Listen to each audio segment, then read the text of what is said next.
할렐루야. 3월 20일 금요일 새벽 묵상. 오늘은 에스라 4장 1절에서 24절입니다. 중단된 성전 건축. 스룹바벨을 중심으로 페르시아에서 유다로 첫 번째 귀환을 한 유다 사람들이 하나님의 제단을 쌓고 번제를 드렸습니다. 예배를 드렸다는 것이죠. 초막절도 지켰습니다. 그리고 나서 비로소 성전 공사를 시작했습니다. 5달 후의 일입니다. 성전의 기초를 놓을 때 제사장들이 예복을 입고 나팔을 들고 아삽 자손은 제금을 들고 서서 하나님을 찬양했습니다. 3장 11절이 그 찬양의 내용입니다. 초라하고 연약했지만 예배부터 찬양부터 회복한 것입니다.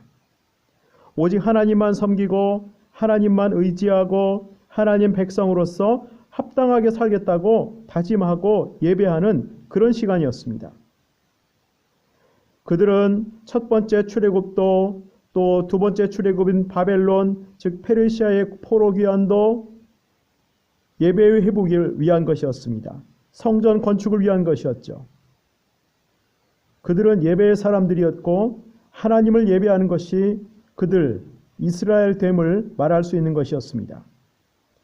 하나님께 예배할 때 하나님이 이스라엘 그 사람들의 그 백성들의 방패와 산성이 되어 주시기 때문입니다. 아무튼 성전 재건을 위한 착공식에서 찬양할 때 첫 성전에 대한 기억이 있었던 족장들이 대성통곡했습니다. 왜일까요? 솔로몬 성전, 영광스러운 성전에서 예배 드렸었는데 그 조상들과 자신들의 죄악 때문에 바벨론으로 끌려오고 이제서야 해방이 되어 여기까지 와서 비로소 예배를 드리는데 성전 재건 착공 예배를 드리는데 모든 것이 떠오르고 자신들의 죄악도 떠오르고 아무튼 말할 수 없는 눈물이 흐른 겁니다. 자, 이런 속에서 4장으로 넘어옵니다. 예배 재건, 성전 재건을 위한 착공 예배를 드렸습니다. 그런데 이 소문이 대적들, 사마리아 사람들에게도 알려졌습니다. 그들은요, 이방 민족의 영향으로 하나님도 섬기고 이방신도 섬겼습니다. 영적인 혼합주의가 그들에게 있었습니다. 순수한 신앙이 아닙니다. 아무튼 이 대적들이 유다 사람들에게 와서 회유합니다. 같이 하자는 것이죠. 사실은 실력 행사를 하려는 겁니다. 그러나 스룹바벨을 비롯한 지도자들은 단호하게 거절합니다. 두 마음을 품고 있고 하나님 앞에 정결하지 못한 그들과는 함께하지 않겠다는 겁니다. 힘들어도 하나님만 의지할 것이고 하나님만 섬기는 정결한 백성들이 성전을 재건할 것이라고 합니다. 아무튼 이러한 고발장을 접한 왕은 성전 재건을 금지시킵니다. 하나님이 유다 백성을 향한 약속을 기억하시고 해방시키셨죠. 해방의 이유는 다시금 하나님 나라를 위하여 하나님을 예배하는 거룩한 백성이 되어 하나님의 영광이 되고 열방 가운데에 하나님의 제사장 역할을 맡기기 위해서입니다.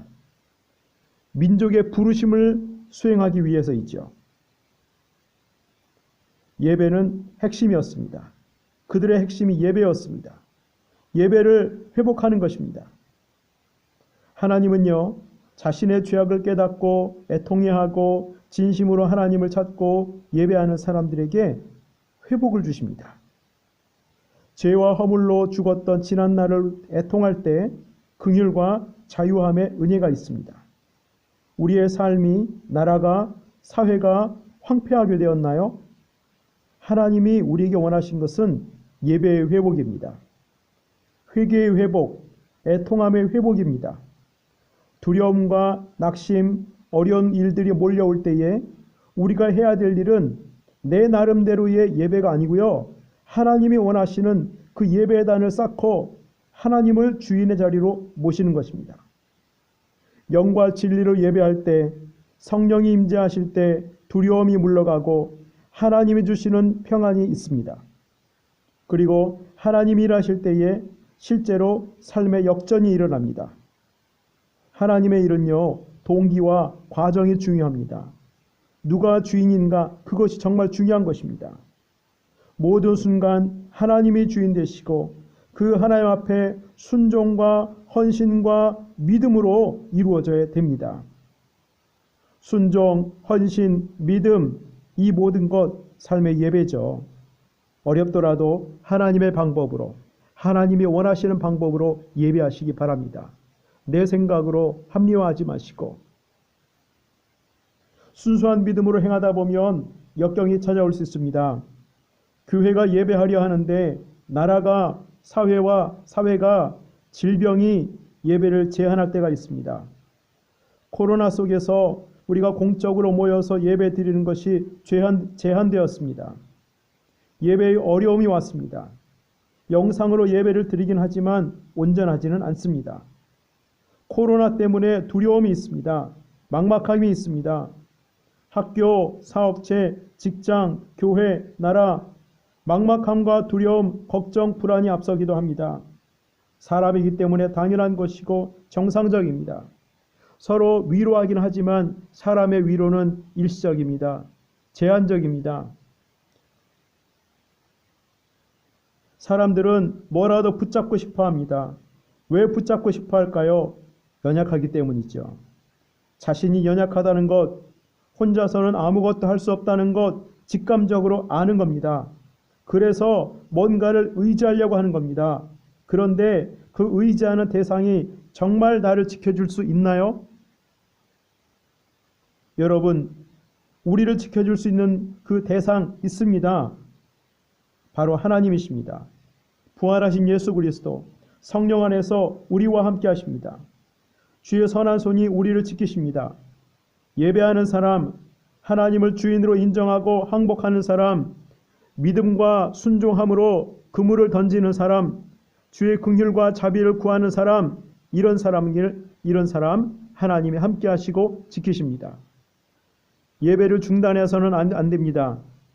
환경이, 세상이 중단시켜도 내 마음의 성전, 하나님과의 만남, 말씀을 묵상하고 기도하고 또 가정이 모여 말씀을 나누고 하나님이 하신 일을 기억하는 그 감사하는 그런 예배는 중단되어서는 안 됩니다. 영상으로 예배드리더라도 신령과 진정을 다하여 전심으로 예배하시기 바랍니다. 나라를 위한 기도도 해야겠습니다. 하나님의 은혜로 코로나가 빨리 종식되고 어서 빨리 정상적으로 예배드릴 수 있기를 기도해야겠습니다. 삶의 문제, 영혼의 문제, 모든 문제는 우리의 삶의 예배가, 우리의 심령의 예배가 회복될 때, 예수 이름을 높일 때 해결됩니다. 삶의 문제가 있으세요? 어떻게 해야 될지 모를 때가 있으세요? 혼란스러울 때가 있으세요? 예배를 회복하십시오. 모든 문제는요, 예배가 회복될 때, 여러분의 삶에서, 우리의 삶에서 예수님의 이름만이 높아질 때 해결되기 시작하십니다. 왜냐고요? 그때에 하나님이 일하기 시작하십니다. 무너진 예배의 자리, 무너진 기도의 자리, 무너진 말씀의 자리, 무너진 순종의 자리, 다시금 시작하십시오. 무너진 내 삶의 성전 다시 일으켜 세우십시오. 예배에 대한 사모함을 가지십시오. 예배 회복에 대한 강한 열망을 가지십시오. 다시금 하나님께 나오십시오. 하나님이 기다리십니다. 사랑의 하나님, 삶의 여러 가지 문제로 인해 우리의 예배가 무너졌습니까? 회복하게 하옵소서. 코로나로 인하여 두려워하고 있습니까? 막막합니까? 답은 예수 그리스도이십니다. 주인 되신 하나님을 전심으로 예배하는 그 예배가 회복되게 하옵소서. 여러 가지 이유로 예배가 중단되었습니까? 내 삶의 성전 건축이 중단되었습니까? 다시금 일으켜 세우게 하옵소서. 우리의 가정, 개인, 교회, 사업장, 직장, 사회, 나라, 예배가 회복되게 하옵소서. 중단된 것들이 다시금 시작되게 하옵소서. 코로나가 빨리 종식되고 다시금 온 성도가 모여 예배하게 하옵소서. 예배의 즐거움, 예배의 기쁨 회복되게 하옵소서. 은혜를 주옵소서. 예수님의 이름으로 기도하옵나이다. 아멘.